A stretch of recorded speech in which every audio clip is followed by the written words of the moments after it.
It's important to have an idea of what these early missions felt like for Mietek and other pilots and crew members of the Wellingtons. There are two memoirs concerning Mietek.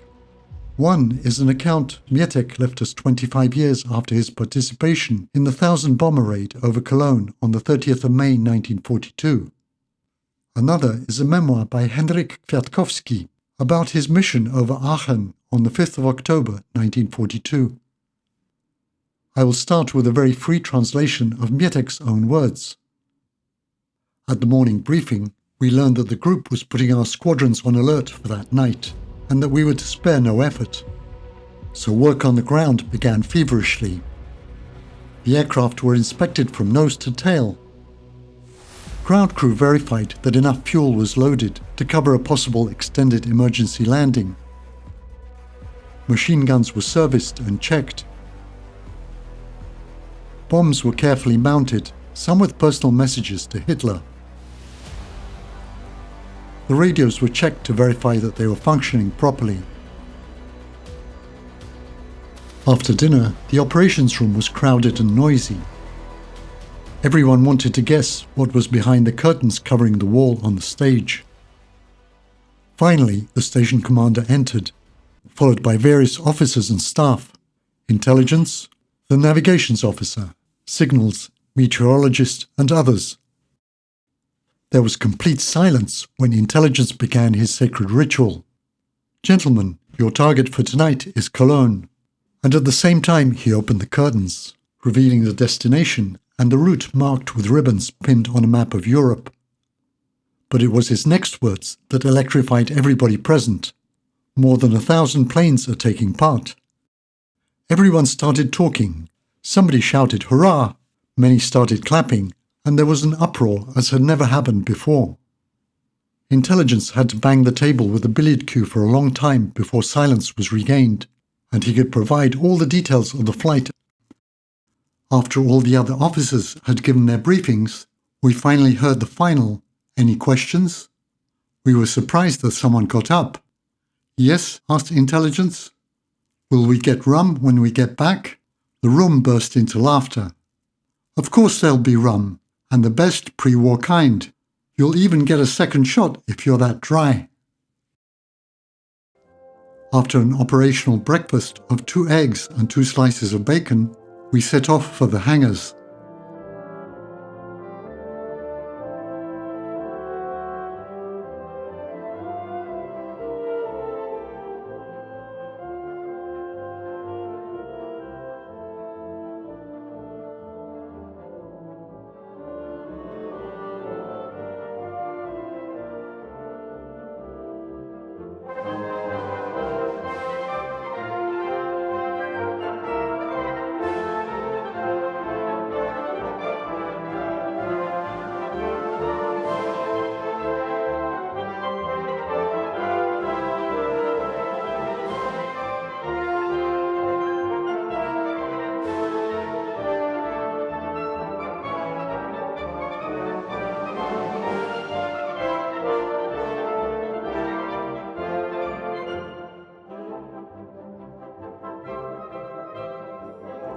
"5 minutes before takeoff, the first engines started roaring, and soon the entire airport was enveloped in sound. One by one, the planes taxied for takeoff. A short while later, the engines were at full throttle, and after a few bumps, they took to the air, slowly gaining in altitude.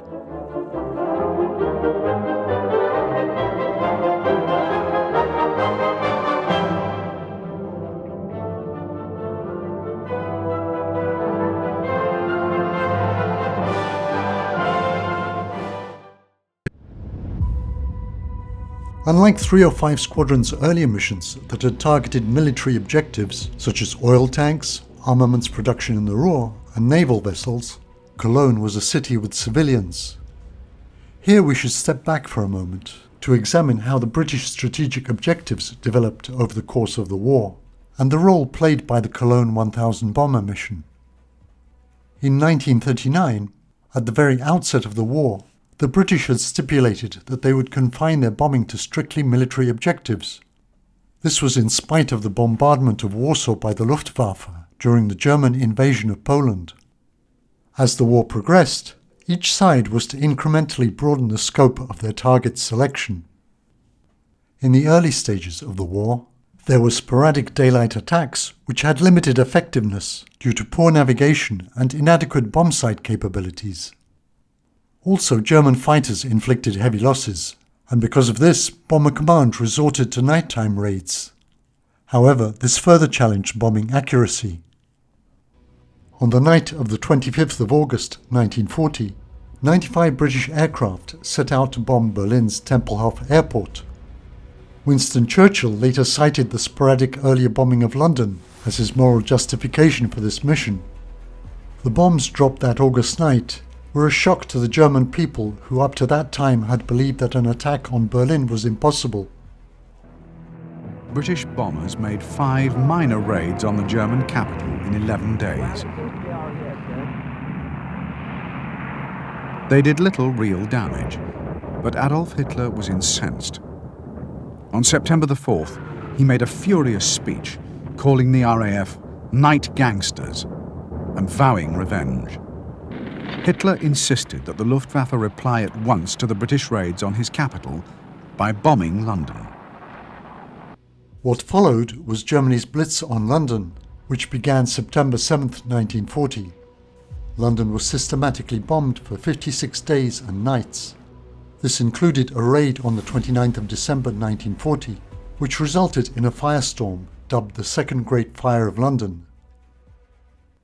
In October 1940, Sir Richard Pearse was appointed head of Bomber Command. Over the following year, both sides continued retaliatory bombing. Here we can get an idea of the thoughts going through the minds of senior command.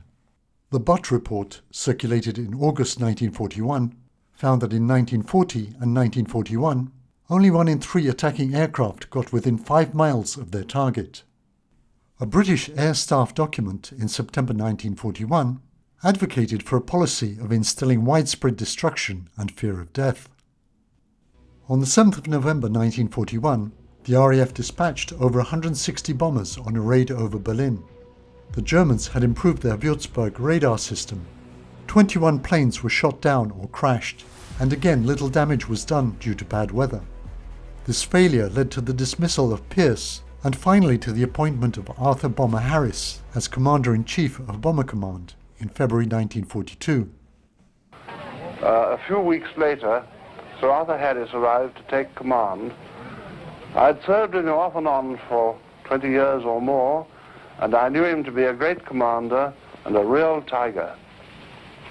He was astonished and depressed to find how little progress we had made during the last year, and realized that something must be done about it. That something was the first 1,000 bomber raid. Harris firmly believed that if we could concentrate a large number of bombers over one target, the result would be so terrific that everything would be changed. Just before he assumed command, a new strategy had been decided. Area bombing, as it was named, would see direct attacks upon densely populated areas rather than specific military targets. The aim was the collapse of the enemy home front and morale. This controversial decision was the brainchild of Sir Charles Portal and the Air Ministry. But Arthur Harris set about enforcing the new policy with enthusiasm. He introduced the concept of repeated heavy bombing of specific targets, as opposed to the scattered bombing that had taken place previously. The targets he chose were also older towns that were known to consist mainly of wooden buildings that would easily catch fire. He set about destroying these with incendiary bombs. This area bombing was to result in the death of over 500,000 German civilians. However, it should be underlined that this bombing policy was known only to key British high-ranking personnel. Aircrews were told that their targets were of military importance. It's difficult to say to what extent area bombing succeeded in its goal of destroying civilian morale and disrupting infrastructure. For obvious ethical reasons, this strategy was to draw severe criticism, and Harris acquired the nickname Butcher Harris.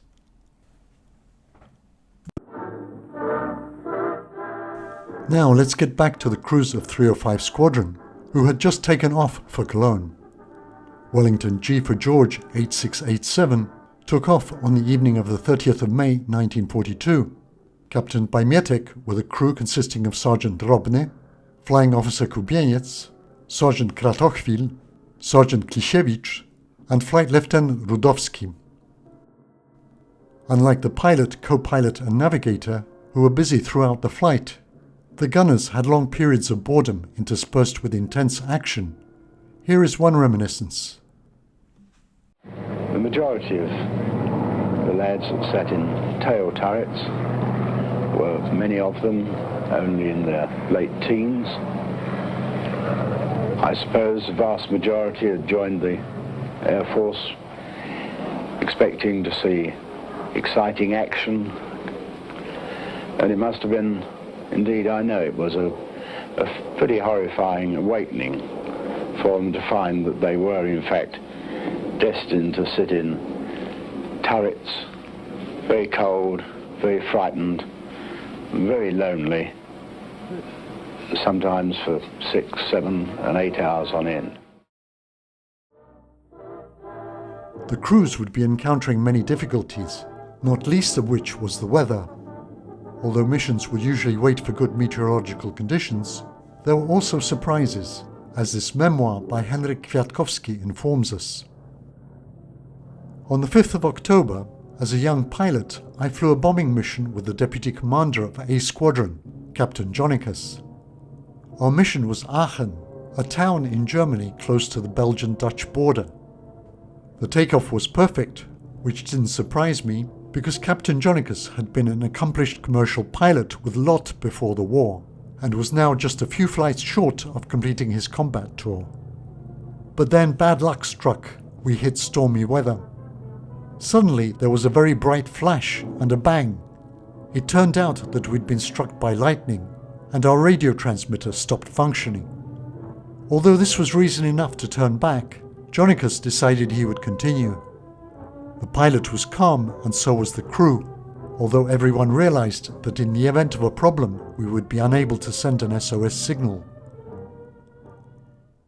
Once they had crossed the channel, Polish and Allied air crews were to face their most serious problems: anti-aircraft guns and night fighter aircraft.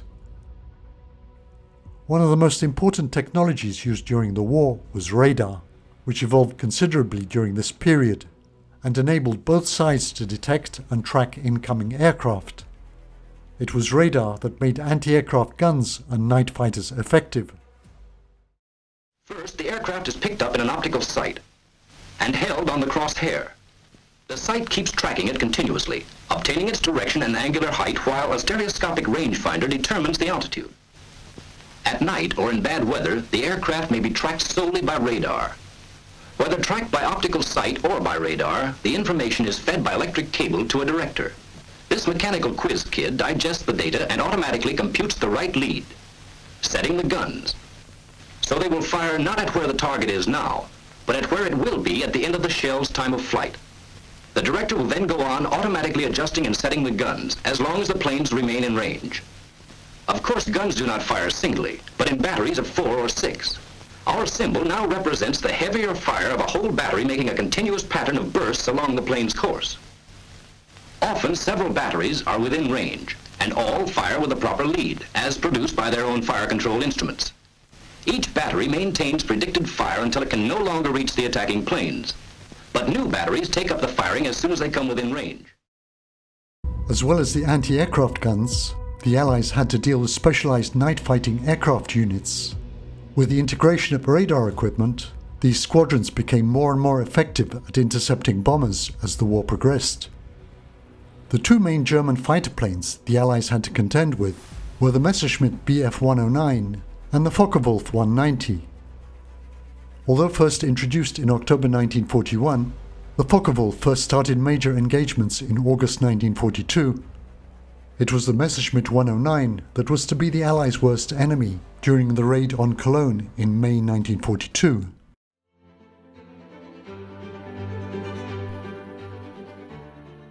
This legendary machine remained in continuous action from 1939 to 1945, and in doing so it shot down twice as many aircraft as any other fighter in history. The Messerschmitt Bf 109 saw action in all theaters of war, and in the initial 2 years of the conflict, it virtually single-handedly decimated the majority of European air forces. With a production exceeding 33,000 units, the 109 emerged as the most prolific fighter aircraft of the Second World War and ranked as the second most abundant aircraft in the annals of military aviation. Now let's get back to Mietek's own words about the raid. In due course, we reached the Dutch coast. After a while, we could already see someone caught in a cone of searchlights. The poor fellow must have strayed from the route, because normally this passage was easy. He swerved left and right, lost a great deal of altitude, and then the rapid-fire Bofors guns went to work on him.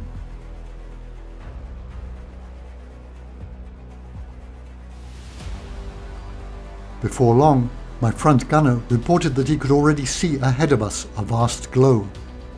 Together with a navigator and radio operator, we all stared at the sight. Suddenly, a blue light, so terrifyingly bright that although we were prepared for searchlights, we froze for a moment, taken by surprise. At once, a mass of white searchlights joined in, forming a cone over us. I resorted to my old trick. I ducked my head into the fuselage to shield myself from the light, and, watching the instruments, began a very slow turn to the right. When all the searchlight crews joined in, directing their beams on us, I suddenly snapped sharply to the left. I lost some altitude, but I shook them off. Now, ahead of us on the ground, we could see a sea of fire, with continuous explosions within it. It looked as though lava, widely spread, was surging over an immense area. It was a sight for the eyes, almost mesmerizing.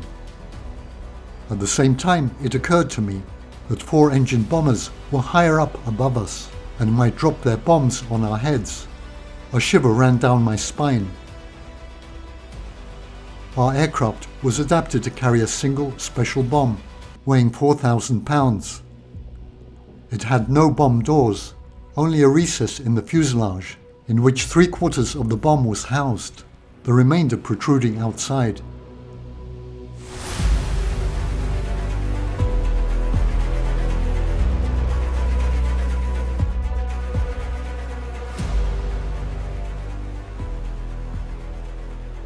When we released our bomb, the navigator claimed that just as he had aimed it, the bomb went straight into the power station's chimney.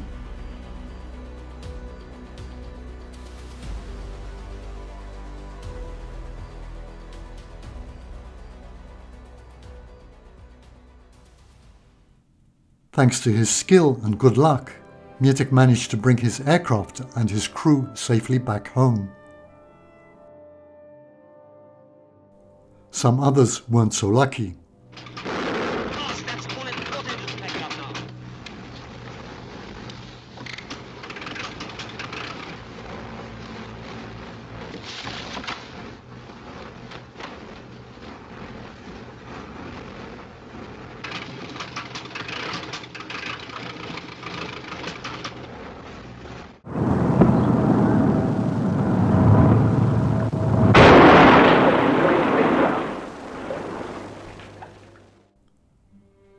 RAF Bomber Command's 1000 bomber raid over Cologne, codenamed Operation Millennium, was regarded as a psychological victory for the Allies.